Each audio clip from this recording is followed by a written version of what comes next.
Advanced pain clinic. నొప్పి మాయం, surgery దూరం. For appointments 9155515563. అండ్ ఇంకొకటి రొమాన్స్ ప్రస్తావన మీరే తెచ్చారు కాబట్టి చెప్తాను. నేను ప్రత్యేకంగా మిమ్మల్ని అడగాలనుకున్నది నిన్నే పెళ్ళాడుతా అనే సినిమా ఉంది. అప్పటి వరకు మీకున్న విలనీ ఇమేజో లేదా సంథింగ్ ఒకలాంటి ఇమేజ్ని బ్రేక్ చేస్తూ మీలో ఉన్న ఒక రొమాంటిక్ యాంగిల్ పడుతున్నారు కృష్ణవంశీ గారు. మీకు లక్ష్మి గారికి మధ్య ఉండే ఆ గౌరవప్రదమైన సరసం, ఆ సన్నివేశాలకి మన నాగార్జున గారు స్పందించిన తీరు, ఆ పాత్ర గురించి చెప్పండి సార్. అంటే ఒక్కో పాత్ర గురించి అడిగితే చాలా అడగాలి, కానీ కొన్ని అన్న అడుగుదామని. ఇప్పుడు 1600 సినిమాలు అయిన 1600 క్యారెక్టర్లు అడగలేం కదా.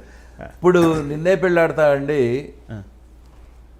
ఫస్ట్ ఆడియన్స్కి నేను కృతజ్ఞుడిని. ఎందుకంటే అప్పుడు దాకా కట్ త్రోట్ విలన్ వేసా. అసలు నేను ఉంటేనే అసలు ఆడాళ్ళు పారిపోయేవాళ్ళు. చలపతిరావు ఉన్నాడు, అమ్మో చలపతిరావు ఉన్నాడు అంట పారిపోయేవాళ్ళు. త్రిశూలం అనే సినిమాకి పూడిపల్లిలో వెళ్తే నేను ఉన్న 20 రోజులు కూడా ఏ ఆడపిల్ల గుమ్మం దాటి బయటకు వచ్చేది కాదు. నేను రోడ్డు మీదకి వెళ్తా అంటే పారిపోయేవాళ్ళు. అటువంటి కట్ త్రోట్ విలన్ వేషాలు వేసాను నేను. ఆడపిల్లలు అమ్మో రేపిస్ట్ వస్తున్నాడు అని పారిపోయేవాళ్ళు. మరి నిన్నే పెళ్ళాడుతా వచ్చేదానికి అప్పటికే టర్న్ అవుతున్నా నెమ్మదిగా, విలన్ నుంచి టర్న్ అవుతున్నా అయ్యే టైంలో గవాల్ని నాగార్జునకి పాదరేశారు. నాగార్జున పాదరేసి మాదేంటంటే న్యాచురాలిటీకి దగ్గరలో ఉంటుంది, ఈ ఆర్టిఫిషియల్గా యాక్టింగ్ ఉండదు, న్యాచురల్ వేలోనే వెళ్తాం ఎంతసేపు. కామన్ మ్యాన్కి దగ్గరలో ఉంటుంది, మన ఇంట్లో జరిగినట్టు ఉంటుంది, మూడు పిల్లల మధ్య జరిగిన గొడవలాగే ఉంటుంది. అట్లాగే లక్ష్మి గారు కూడా బాగా కోఆపరేట్ చేశారు. చేసి ఆ తల తొడవటం కానీ లోపల దూరటం కానీ ఇవన్నీ ఏ మొగుడు పెళ్ళడానికైనా నచ్చుతాయి. ప్రతి ఇంట్లో జరిగేదే, ప్రతి ఇంట్లో జరిగేది అది. అందుకే ఆ సినిమా అంత హిట్ అయింది. నాగార్జున గారు అంత గుర్తుండిపోయింది. సినిమా హిట్ అవ్వటం పెద్ద ప్లస్ అండి. అంతకుముందు చాలా కామెడీ వేషాలు చేసి ఉండొచ్చు, బట్ సినిమా హిట్ అయ్యేదానికి ప్రతి వాళ్ళ మధ్యలో ఉండిపోయింది. లక్ష్మి గారు మీ రొమాన్స్ అంటారు. అది ప్రతి ఇంట్లో జరిగేది అది. ఇప్పుడు ఏ పెళ్ళమైనా మొగుడికి తలదూరడానికి వస్తుంది, ఏదో కొంటి పని చేస్తాడు మొగుడు, ఊరుకోండి మూసుకోండి అంటుంది. అది జనరల్గా ప్రతి ఇంట్లో జరిగే విషయం అయ్యేదలికి అది అలా శాశ్వతంగా మైండ్లో ఉండిపోయింది అందరికీ. కరెక్ట్. తర్వాత అందరం అండి పొట్ట చేత పట్టుకుని వేరే ఊళ్ళో వెళ్ళిపోయిన వాళ్ళమే, ఊళ్ళో ఉండలేక. బట్ అందరూ కలిసి ఉంటే బాగుండని ప్రతి వాళ్ళ బదిలోనే ఉంటుందండి. ఇప్పుడు అబ్బాయి ఎక్కడో మద్రాసులో ఉన్నాడు, ఆడేదో ఇవాళ ఫేవర్ అని ఫీల్ అవుతున్నాడు, ఏమయ్యాడో పాపం అని ఊళ్ళో ఉండి అనుకుంటాం. అదే మనం దగ్గరుంటే డాక్టర్ దగ్గర తీసుకెళ్ళో లేకపోతే ముందు రాసో మొత్తాన్ని రాసుకుంటావు బాబాయినో ఏదో అడిగేవాళ్ళం. బట్ కలిసి ఉంటే బాగుండని ఉంటుంది, కానీ పరిస్థితుల వల్ల ఉద్యోగాల వల్ల వేరే వేరే వేరే వెళ్ళిపోయారు. అటు ఒక్కడు కావురు ఒక్కడుగా వెళ్ళిపోయారు. సో ఆ సినిమాలో అందరం కలిసి ఒకే ఫ్యామిలీ, అది ప్రతివాడికి నచ్చుతుంది. ఎందుకంటే ప్రతివాడి మనసులో ఉన్న కోరిక అదే, అందరూ కలిసి ఉంటే బాగుంటుందిరా అని. బట్ ఉండలేం. దానివల్ల ఆ సినిమా అంత హిట్ అయింది. ఆ క్యారెక్టర్ అలా ఎఫెక్షన్, కొడుకంటే ఎఫెక్షన్, పెళ్ళం అంటే ఎఫెక్షన్, ఫ్రెండ్ అంటే ఎఫెక్షన్, తమ్ముడు అంటే ఎఫెక్షన్, అందరూ ఆ ఎఫెక్షన్ కనపడుతుంది అనమాట. ఆ ఎఫెక్షన్ కావాలి. ఇవాళ ప్రతి మనిషికి ఆ ఎఫెక్షన్ కావాలండి. ప్రతి ఇంట్లోనూ ప్రతి మనిషికి ఆ ఎఫెక్షన్ ఉంటే, మొగుడు పెళ్ళం మధ్య ఉన్న ఎఫెక్షను దానికోసం పరితపిస్తూ ఉంటారు. అది దొరికింది అనేదానికి సినిమాలో కనపడేదానికి ఫీస్ట్ లాగా ఉందన్నమాట. కరెక్ట్. ఎవరికాడు మాది మా కథ అన్న ఫీలింగ్ వచ్చేసింది. అందుకే అంత పెద్ద హిట్ అయింది. కరెక్ట్. చాలా గొప్పగా చెప్పారు మీరు. అండ్ మీ గురించి ఇండస్ట్రీ మొత్తం ప్రశంసించే ఒక విషయం, సాధారణంగా నేను వ్యక్తిగత ప్రశ్నలు అడగను, కానీ ఇది మటు కొంచెం గీత దాటి అడుగుతున్నాను. మీరు చిన్న వయసులోనే, పిల్లలు చిన్నప్పుడే మీ శ్రీమతి గారు పరమపదించినా కానీ అలాగే ఉండిపోయి పిల్లల్ని పెంచిన పద్ధతి గురించి చాలా చాలా గొప్పగా చెప్పారు. మీ శ్రీమతి గారి గురించిన విశేషాలు పంచుకుంటారా? మీకు అభ్యంతరం లేకపోతే? మా అభ్యంతరం ఏం లేదండి, ఇందులో ఉన్న విషయం మాట్లాడుకోవటం, ఓపెన్గా మాట్లాడుకోవటం.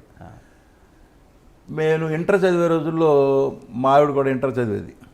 సో మీరిద్దరు కాలేజ్ మేట్స్. అక్కడే మేమిద్దరం లవ్ చేసుకున్నాం. లవ్ చేసుకుని, లవ్ అంటే ఊరికే ఏదో ఆర్టిఫిషియల్ లవ్ కాదు, అది న్యాచురల్గానే లవ్ చేసుకుని లవ్ని పెళ్లి చేసుకుందామని ఆ డెసిషన్కి వచ్చేసాను. ఇద్దరం ఇంటర్మీడియటే చేసేసుకుందామంటే చేసేసుకుందాం. ఆ అమ్మాయి ఒక్కతే కూతురు. అప్పటికి మా బ్రదర్కి నాకన్నా పెద్ద అతనికి పెళ్ళి అవ్వాల. సో ఇంట్లో అబ్జెక్షన్ వచ్చింది, పెద్దాడికి పెళ్ళి అవ్వకుండా నువ్వు ఎలా చేసుకుంటావు. అవతల వాళ్ళు తొందర పెడుతున్నారు, పెళ్లి చేసుకోవాలి, మాటకి కట్టుబడి ఉండాలి. సో పదా చేసుకుందామని చెప్పేసి ఫ్రెండ్స్ అందరి మధ్య పెళ్లి చేసేసుకున్నాను నేను. మా ఇంట్లో కూడా తెలియదు. విజయవాడలోనే ఇదంతా? విజయవాడ. చెప్పలేదండి, పిలవలా మా అమ్మని మా నాన్న ఎవరిని పిలవలా నేను. పెళ్లి చేసేసుకున్నాను. పెళ్లి చేసేసుకుని కాపురం పెట్టేశాను. ఇక ఆ తర్వాత మద్రాసు చెక్కేయటం, ఇక అక్కడి నుంచి పిల్లలు పుట్టడం. మద్రాసులో ఉండగానే రవికి అప్పుడు 6 ఏళ్ళు, రెండో అమ్మాయికి 4 ఏళ్ళు, మూడో అమ్మాయికి 2 ఏళ్ళు. ఆ టైంలో మా ఆవిడ చచ్చిపోయింది, మద్రాసులోనే చచ్చిపోయింది. ఇక బాడీని కూడా ఇక్కడ తీసుకురాల, అక్కడే క్రమేషన్ చేసాం. చేసేసినాక ఒక 2 ఇయర్స్ ఏం చేయాలి నాకు అర్థం కాల.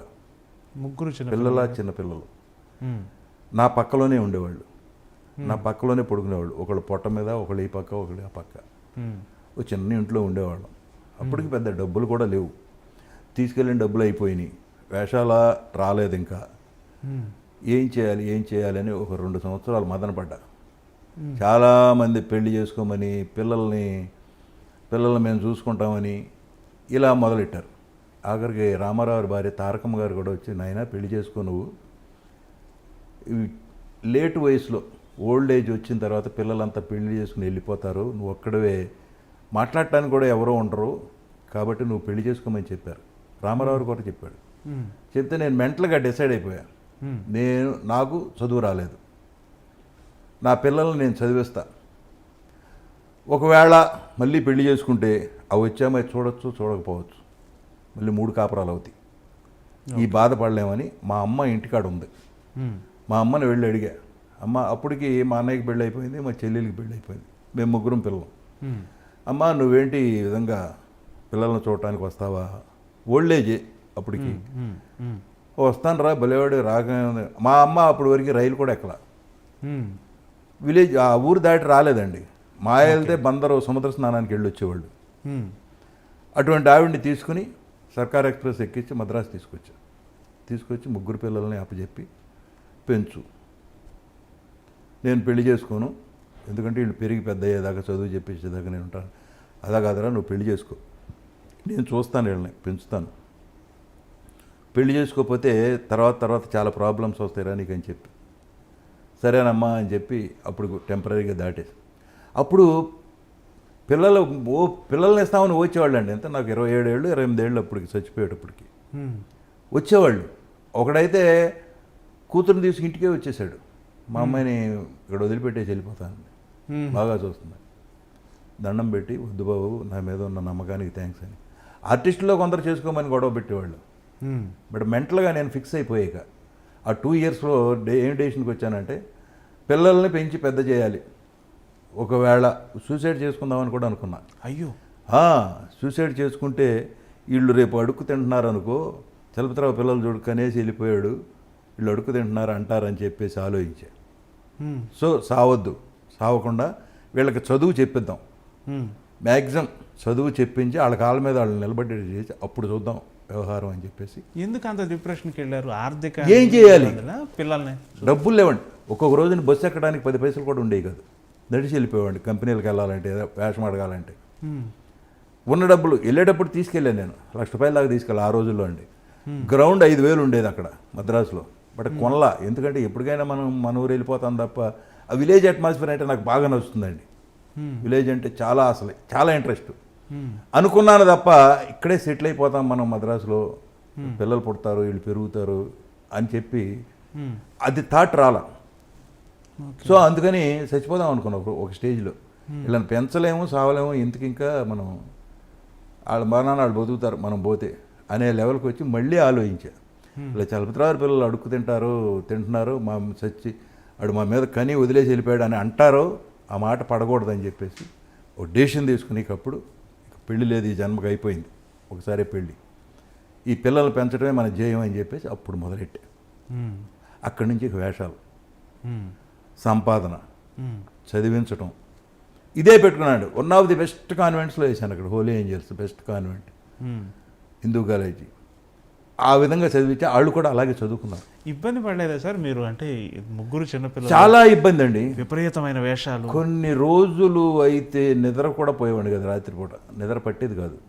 ఉమ్, పగలంతా ఆ ఫైట్లు చేసి వచ్చినా ఏం చేసి వచ్చినా సాయంత్రం 6-5 ముగ్గురిని ఎమ్మటి పెట్టుకుని తీసుకెళ్ళి ₹1 పెట్టి బిస్కెట్లు కొని ఆ ముగ్గురికి ఇచ్చి మళ్ళీ నడిపించి తీసుకొచ్చేవాడిని ఇంటికి. ఉమ్, ఆ ఎఫెక్షన్ పోనివ్వాల, ఆ ఫ్యామిలీ లైఫ్ పోలా.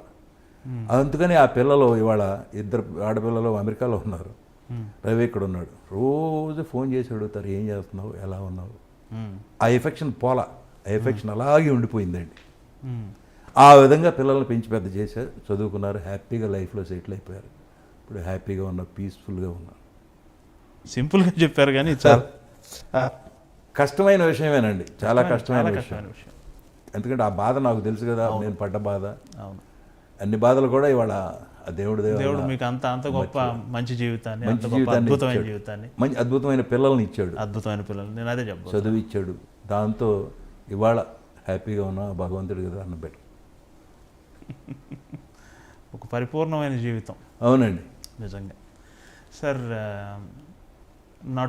నటునిగా మీది 5 దశాబ్దాల అవునండి. ప్రతిహత పై. వెళ్ళిపోతాం.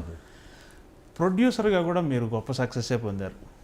కడప రెడ్డి. నేను ఎందుకు తీశానంటే సినిమాలంటే ఒక 10 ఫ్యామిలీలు బతుకుతాయి మన కింద అని చెప్పి ఎలా సినిమా వచ్చింది ఆలోచన? ముందు ప్రొడ్యూస్ చేయాలని ఎందుకు అనుకున్నాను? నేను పడే కష్టాలు చూశానండి. నేను పడే కష్టాలు చూసి అసలు మనం కూడా ఒక సినిమా తీస్తే ఒక 10 ఫ్యామిలీలు బతుకుతారు కదా.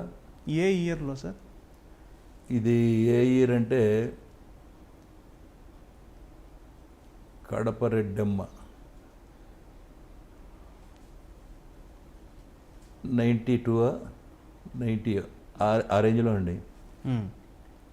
శారద గారు మెయిన్ రోల్, కడప రెడ్డమ్మ.